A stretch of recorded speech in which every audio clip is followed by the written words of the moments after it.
Well, hello, everybody. It is the Dennis and Andy Show movie review Friday. Last night we went and saw I.s.s.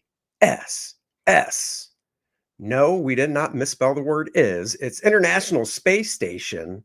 And I guess you call it a thriller in space. It is. It's a Nobody can hear you sci-fi thriller. scream. We were excited. We had seen the previews for this at the beginning of some of the other movies, and we were both like, "Yep, definitely down for it." So the premise of this one is tensions flare in the near future aboard the International Space Station as conflict breaks out on Earth. And by conflict, we mean they see the nuclear missiles going and exploding all over the place, wiping out what could be the fair amount of mankind. Yeah, Reeling, the US and Russian astronauts receive orders from the ground, take control of the station by any means necessary. So it's kind of like a thriller, kind of like Alien was, because you're in a confined area and what's going to happen. that's right. And each crew, the American and the Russians, are made up of two guys and one girl. Um, of course, you find out early on in the movie, one of the Americans, a guy named Gordon, is has a little fling going on with the Russian chick, and then for no reason at all, like usually in dialogue and action in the movie, physical action, you do stuff to move the story forward, or it's a bit of information you might need later. Well, for some reason, they dumped in about because you want to learn, you've got to find out about these characters so you care about them before you get into the heat of stuff. And so they're talking about, oh, I miss my kids, oh, I miss this, down there on Earth, and blah blah blah. Well, the American female astronaut that just gets up to the space station when the movie begins with another one of her compatriots there talks about her girlfriend and stuff, and it's like, I mean, that's fine, talking about a relationship, whatever, but just in the context she brought it up, there was no context. I mean, there was no reason really other than let's check a box. Oh, we've got a black girl. Oh, she's a lesbian. So there was just no reason. It wasn't like, oh, I miss her so much, or I miss my, if it was, I miss my husband. It just wasn't even that. The thing is, So it was out of place. So yeah, they did a nice job because your two new crew members come up and they're integrating with the other four. They get to know each other. They have like a little party. There's some good dialogue that goes on. You start finding out, like Andy said, about some of the kids and their family and what they like. How they specifically say we don't talk politics because what happens down there doesn't affect us at all up here. We're separate. We're a family up here, basically, what it is. And then all of a sudden, they have to interject this just out of the blue, and they just do it in such a way that's like, oh, okay. right. You could Right, literally, box for no reason that that didn't really fit within the story. yeah, you could cut it out and you wouldn't watch the, like, if you cut it out and went and saw this movie, you wouldn't think like, I feel like I'm missing something. Um, so then, like Dennis said, they're in this part of the space station where you can really get a great view of Earth, and the American girl is looking out of it, and she's like, "Huh, that's weird, guys. I think I just saw a volcano erupt." And they come and look, and you just it's not a volcano because that means a bunch of them all around would be, but you don't actually see the missiles. You just see the explosion, mushroom cloud type stuff. And that's when they kind of, the three Americans and three Russians go to like their separate consoles, part of the ship, and are looking to try and get messages or whatever. And the American Gordon, gets the message, and his two American friends or colleagues are like, anything. And because the Russians are in earshot, he's like, nope, not at all. But then he does pull them aside and basically be like, look, I did get a message and we're supposed to take the ship by any means necessary. You find out the Russians got the same message. Well, but see, this is the point where I was going to say this is where the movie's at its best, because you basically don't know anything about the Russians. It's all Right. from American point of view. Right. Gordon's there, he's looking at it, he's getting the message. He's like, "Oh, for your eyes only, classified," and he gets the orders. So he has to let his team know very quietly what their orders are. And then the question and the suspense starts coming in, because they're like, well, if we got this order, did the Russians get the exact same order? And then you can see him peeking around corners, looking, and there's all of this suspense because you only know one side of the story. And there's all this doubt, self doubt, mistrust that's now spread through it, especially by you got the two new people that came up, but the other four were family, and that's what it's considered up there. So they just gave the speech about how all the politics and everything down there would never affect them up here. And they've been given orders to do just that. So Right. how do they react and what do they do? That's when this movie really, really shines. All of the cast members I thought were really good in their roles. I pretty much enjoyed them all. Although Pilou, Asbæk, loved him in Game of Thrones. He's the one where you would just assume, boy, I wonder if he's going to be the bad guy. Because, a lot of the movies have these tropes where we've talked about, oh, Yeah. you cast somebody, he's going to be the bad guy, da da da da. This movie broke that and just went with its own thing. Cast him, he was great in the role. And we're not going to do any spoilers on it, but he was fantastic. But all of them were really good because they all had specific different roles that they played. Yeah. So I would say the first 2/3 of this movie was actually extremely well done. I loved it. Yeah, I liked it. My daughter leaned over a few times, said, "I'm bored." And it's like, well, it's not a fast paced. It's a slow burn type, thriller. And the whole way you're just thinking to yourself, how's this going to end? The earth is literally burning below them. How is this going to end? And um, to reiterate what Dennis said about the actors, besides that guy and the guy that played Gordon, I didn't really recognize the other actors. So I liked that in a movie because then I can buy into the characters more because I don't go, oh, I remember them playing this character. We are doing a spoiler side of this too, right? Yep. Okay, so let's give our review then because we can't really go more on the non-spoiler part. Dennis, you go first. CGC this baby. I am giving this one a 6.5. I thought the first two parts were just really good. It was intriguing, very well done.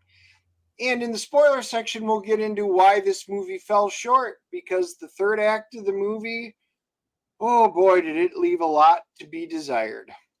Yep, I'm actually giving it a 6.0, so I'm below you. I totally agree. The third act of this movie was flatter than Dylan Mulvaney. Uh, you'll get that reference. So, guys, that's what we're giving it. IMDb, Rotten Tomatoes, what are we looking at? On IMDb, they are giving it a 5.6. And like I said, they're usually a point down, so that'd be like a 6.6. And there is no audience score in Rotten Tomatoes, but the critics are giving it a 66. Wow. So we are in the ballpark. A 66. Okay, then. Well, you know what that means. We're going to spoiler section. If you like the video, please hit the like button, subscribe, share to both the channels, and of course, let us know in the comments if you saw the movie, what you think of it, and if there's a movie out there that you'd like us to see. Now we're going to talk spoilers of i.s.s. In 3, 2, 1, it's spoiler time. Hello. I tell you what. So they tried to do a few misdirection things. Once they find out, both sides find out they need to take the ship. It looks like an antenna outside isn't working. So Gordon, the American that got the message about, having to take the ship over from the Russians, is going to do a spacewalk to see what's going on with the antenna. So he gets out there. You see the one Russian guy Dennis was talking about from the actor from Game of Thrones. Plays Alexey. Yes. And he basically, long story short, cuts the wire to the comms between Gordon, who's outside spacewalking, and what was the black girl's name, the American in the movie? She was Dr. Kira Foster, played by Ariana DeBose. Okay, so Dr. Foster there. So the Alexey dude cuts the comms, and they're like, Gordon, I can't hear you. Can you hear me? And he's like, Dr. Foster, I can't, whatever. And then, so it's building up some tension that way. But then the space arm on the space station is moving, and Gordon obviously isn't talking to anybody now. And he's like, guys, I don't need the space arm. Guys, I don't need the space arm. And this is one thing I didn't think they did a good job of filming wise. Basically, one of the Russian guys is moving the space arm, so it's going to knock Gordon off into basically free fall, because he also had to disconnect his tether to get to the antenna, which you don't ever disconnect your tether, guys. And what I mean is the way they filmed it, I thought they could have been a little more clear showing the space arm knocking into Gordon and knocking him, into space or whatever. And it just, I knew it happened, but yes. I didn't think it was that clear. Did you? It wasn't. I mean, you do see him going like this, and like, where is he? And then I see him look at the port, and they're running to the port, and you can see him out there kind of spinning. And then that's the last you see of him. But because you never see him go away, we already know that this is one of the tropes. Unless you see him die, chances are he survived. Yeah, exactly. And exactly. He did. But the cool part about this was because he was having the fling with Weronika, the Russian girl, and she has like a meltdown when she realizes what happened. Their relationship was actually pretty decent, and her reaction to this whole thing, I mean, when she finds out, when her comrades tell her that they did it, I mean, they've got a whole scene where she's gripping and she's shaking, floating in space. She is so angry, and I was like, I love it. I love that emotion. The problem is that this is the point where this devolves from a really well set up story with some really good intrigue, a lot of suspenseful things. And I don't mean suspenseful like Halloween, but I'm talking about suspense of the distrust, where they're peeking around the corners, they're talking, they're listening. And then all of a sudden, these characters become two-dimensional, almost cartoonish, like basic characters. It's like somebody else directed and wrote the third act all together, and it falls completely flat because literally this is only an hour and a half long, and just over.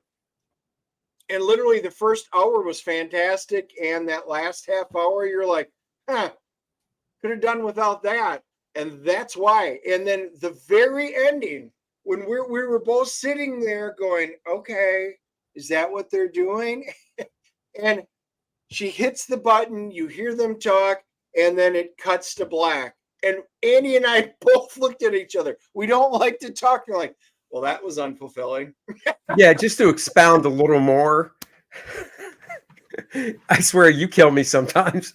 She hits the button, they talk, it goes to black with no. What people are watching this going, what's he talking about? Hits the button, goes to black. So basically, there's two people left. There's the Game of Thrones guy, Alexey, and there's Dr. Foster, the black girl from the American side. Everybody else is dead. And it's not an escape shuttle. It's the shuttle that takes you up to the space station. And it only carries, I guess, two people, maybe three. So good thing there's two people left.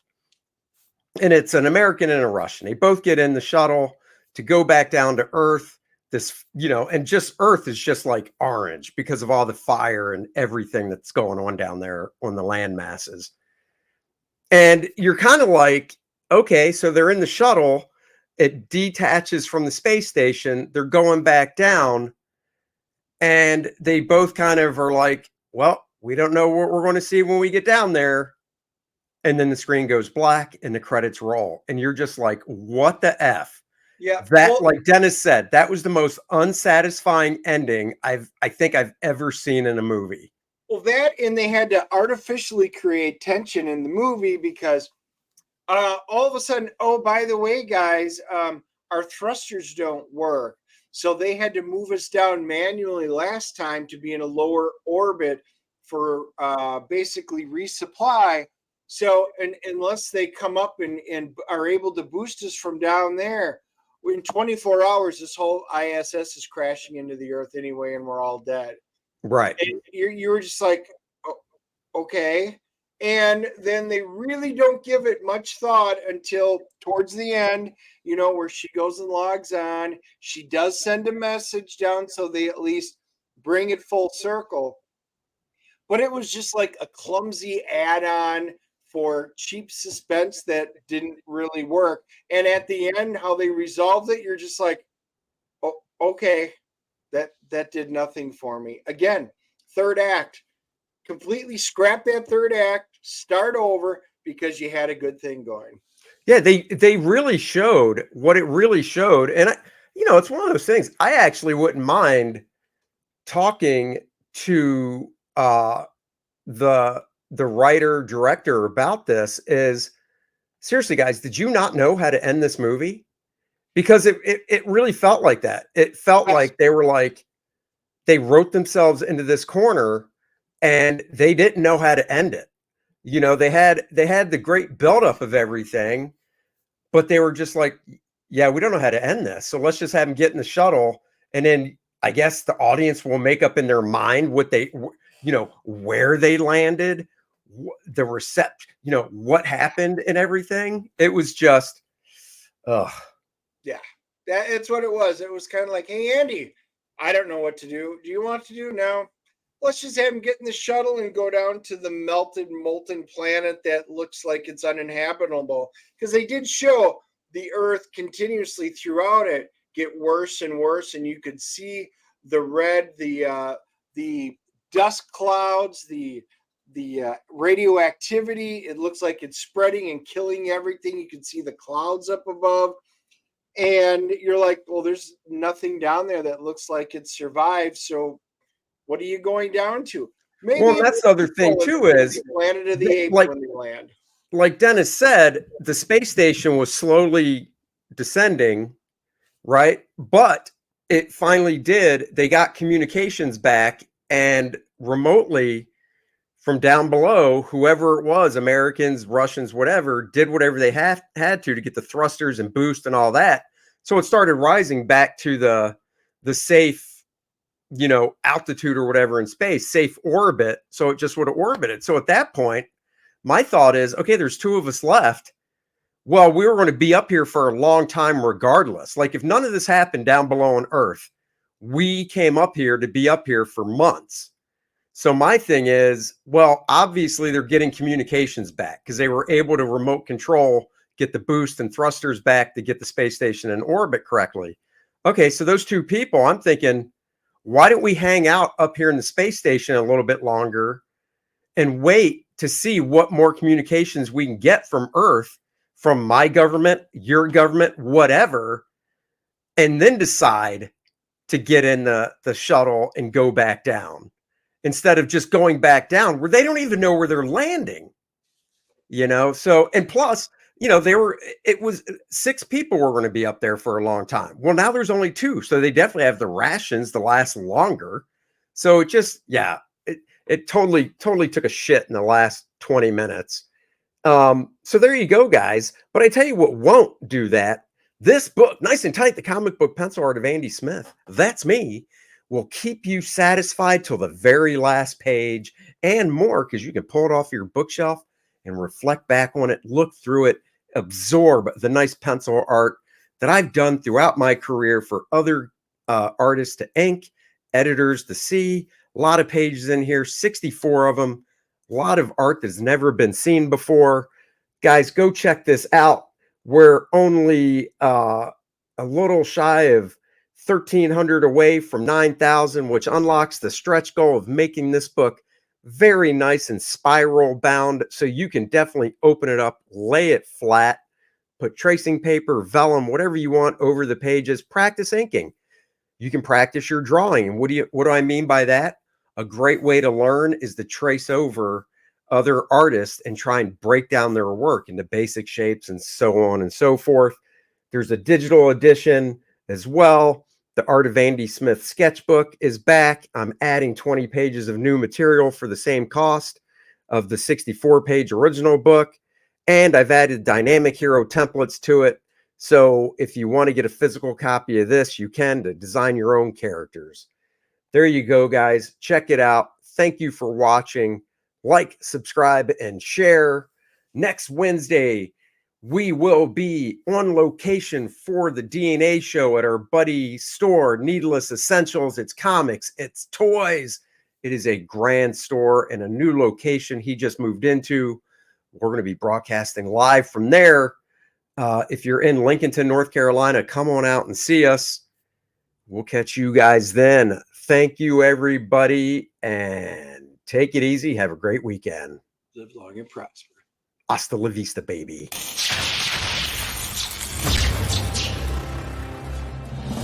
Nice and Tight, the comic book pencil art of Andy Smith. That's me. This book features 52 pages of some of my favorite full pencils that I did for other companies over the past 2 decades. The raw pencils as they were seen by the inker, and now you can see them for the first time. This book also comes in a digital format so you can practice your inking in your favorite program.